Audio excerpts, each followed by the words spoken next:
बिस्मिल्लाहिर्रहमानिर्रहीम। अस्सलामुअलैकुम।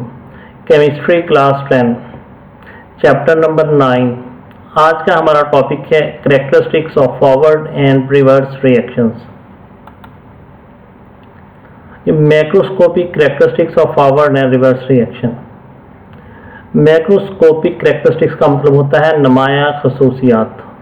Forward reaction और रिवर्स रिएक्शन, इनकी नुमाया खसूसियात क्या हैं? तो ये असल में इनका कंपैरिजन है और ये एक लॉन्ग क्वेश्चन है। लॉन्ग क्वेश्चन में जो है वो आमतौर पर कंपैरिजन पूछा जाता है।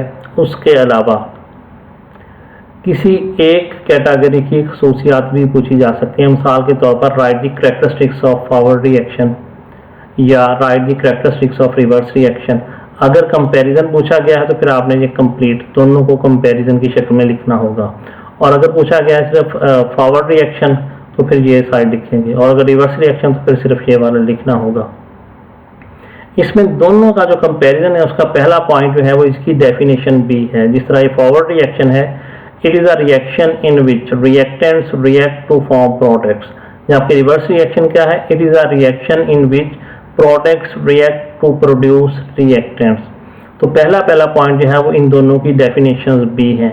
बाज़ औकात ये शॉर्ट क्वेश्चन पूछा जाता है, डिफाइन फॉरवर्ड रिएक्शन या डिफाइन रिवर्स रिएक्शन, तो उस पर आपने ये पहला पॉइंट जो है ये बेसिकली इनकी डेफिनेशंस हैं।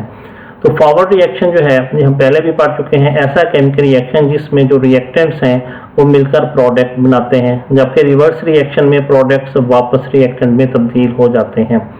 तो ये फॉरवर्ड और रिवर्स रिएक्शन है, और ये जो है ये इनकी एग्जांपल है, दोनों की कॉमन एग्जांपल है। ये रिवर्सिबल रिएक्शन है, इसमें हाइड्रोजन और आयोडीन मिलकर हाइड्रोजन आयोडाइड बनाते हैं, तो ये फॉरवर्ड रिएक्शन है। जबकि हाइड्रोजन आयोडाइड जो है ये दोबारा से हाइड्रोजन और आयोडीन में तब्दील हो जाता है, तो ये रिवर्स रिएक्शन है। तो ये फॉरवर्ड रिएक्शन और ये रिवर्स रिएक्शन। नेक्स्ट इनका कंपैरिजन है, it take place from left to right. अब सेकंड पॉइंट जो है ये इसकी डायरेक्शन है। जो फॉरवर्ड रिएक्शन है उसकी डायरेक्शन लेफ्ट टू राइट होती है। ये रिएक्टेंट है और ये प्रोडक्ट है, तो डायरेक्शन हुई लेफ्ट टू राइट।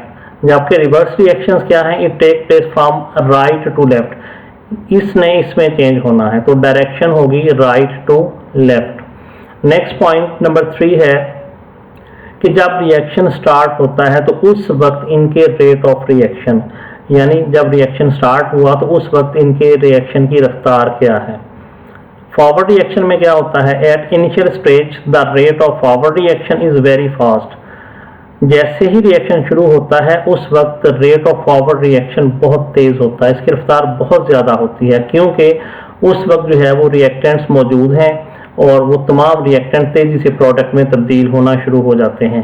जबकि स्टार्ट में रिवर्स रिएक्शन के साथ क्या होता है? In the beginning the rate of reverse reaction is negligible, क्योंकि जैसे ही रिएक्शन शुरू होता है प्रोडक्ट अभी मौजूद नहीं है, तो रिवर्स रिएक्शन की रफ्तार ना होने के बराबर होती है। निग्लिजिबल कहते हैं किसी चीज़ को नज़रअंदाज करना। केमिस्ट्री में ये इस्तेमाल होता है किसी भी चीज़ की क्वांटिटी इतनी कम हो कि उसको नज़रअंदाज कर दिया जाए। लास्ट इसका कंपैरिजन है कि वक्त गुजरने के साथ साथ इनकी रफ्तार पर क्या असर पड़ता है। तो forward reaction it slows down gradually. जैसे जैसे वक्त गुजरेगा फॉरवर्ड रिएक्शन की रफ्तार में कमी वाक़ई होगी और it speed up gradually. Reverse reaction वक्त गुजरने के साथ साथ उसकी रफ्तार बढ़ेगी। अब ऐसा क्यों होता है? जैसे ही वक्त गुजरेगा रिएक्टेंट की मिकदार में कमी हो रही है।